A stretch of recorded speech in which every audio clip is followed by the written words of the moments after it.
Namo Adida Phat. Thanks so much for joining me for a daily practice check-in. Listen, listen, listen.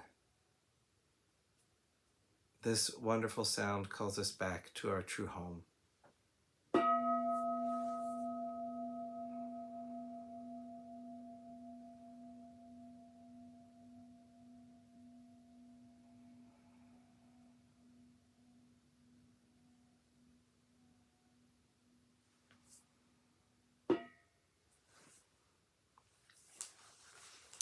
The third mindfulness training. Aware of the suffering caused by sexual misconduct, I vow to cultivate responsibility and learn ways to protect the safety and integrity of individuals, couples, families, and society. I'm determined not to engage in sexual relations without love and a long-term commitment. To preserve the happiness of myself and others, I am determined to respect my commitments and the commitments of others. I will do everything in my power to protect children from sexual abuse and to prevent couples and families from being broken by sexual misconduct.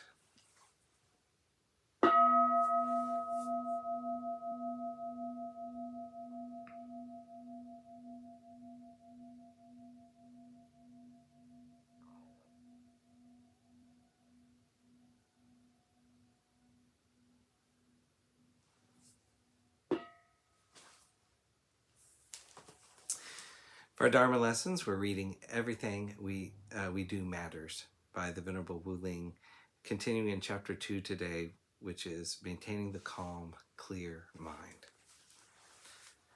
Next, the monks were to have a mind without hatred, not talking harshly to others, not being sarcastic, and not lashing out blindly are ways to control anger. But we need to go further. Ideally, we should not even hold anger in our hearts. Holding on to our anger will taint everything we do. When we interact with others from a mind of bitterness and frustration, we will inflict our anger on others. In conclusion, the Buddha told the monks that they were to keep permeating the person who spoke to them out of ill will with an awareness imbued with goodwill. Beginning with that person, they were to keep pervading that all-encompassing world with an awareness imbued with goodwill, abundant, expansive, immeasurable, free from hostility and free from ill will. Initially, we can start this training with those who are close to us, family and friends who care for us.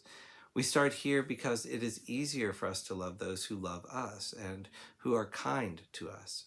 It's much more difficult to love those whom we have negative feelings for. Once we establish this mind of compassion and goodwill for family and friends, we can then begin to expand it to include people who we casually encounter, people whom we have no strong positive or negative feelings for.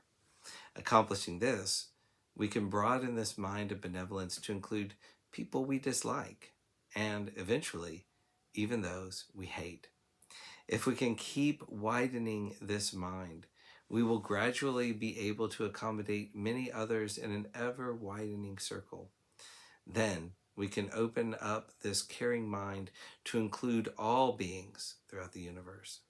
The more encompassing this caring mind is, the greater our respect for all beings and all things will be. Our regard for others will bring us tranquility because we will not fall back into anger, frustration, and resentment.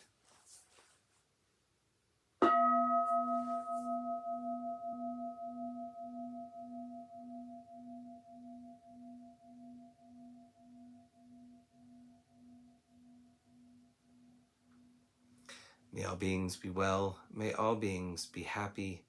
May all beings be at peace. Namo Adida Phat. Thanks so much for joining me today.